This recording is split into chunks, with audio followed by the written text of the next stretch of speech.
Hi guys, இன்றைக்கி ஒரு குளுட்டோதைன் whitening drink தான் பார்க்க போகிறோம். அதுக்கு தேவையான இன்க்ரீடியன்ஸ் என்னென்னன்றதை பார்க்கலாம். ஒரு கேரட், பீட்ரூட் ரெண்டுத்தையும் பீல் பண்ணி நல்லா கட் பண்ணி எடுத்து வச்சுக்கோங்க. அதுக்கப்புறம் ஆஃப் லெமன், சீடு இல்லாமல் ஜூஸ் மட்டும் பிழிஞ்சு எடுத்து வச்சுக்கோங்க. 2-3 pieces of coconut, 1 glass of water, கொஞ்சம் கைப்பிடி அளவுக்கு coriander leaves. First mixie jar எடுத்து பீட்ரூட், கேரட் அந்த ஃபில்டர் பண்ண லெமன் ஜூஸ் ஆட் பண்ணிவிட்டு கொரியாண்டர் லீவ்ஸ் போட்டு வித்தவுட் சுகர் நல்லா பிளெண்ட் பண்ணி லைட்டாக வாட்டர் விட்டு பிளெண்ட் பண்ணி வாங்க.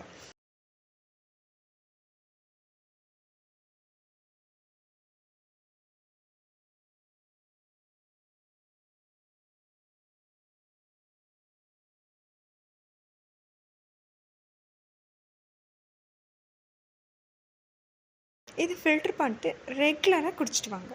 இது ஒரு நல்ல ஒரு ஸ்கின் ஒயிட்னிங் ஆகிறத நீங்களே பார்க்கலாம். இந்த மாதிரி ரெகுலராக உங்களுக்கு டிப்ஸ் வேணும்னா என் சேனலை சப்ஸ்கிரைப் பண்ணுங்கள், லைக் பண்ணுங்கள், ஷேர் பண்ணுங்கள், கமெண்ட் பண்ணுங்கள். ஓகே, தேங்க்யூ, பாய்.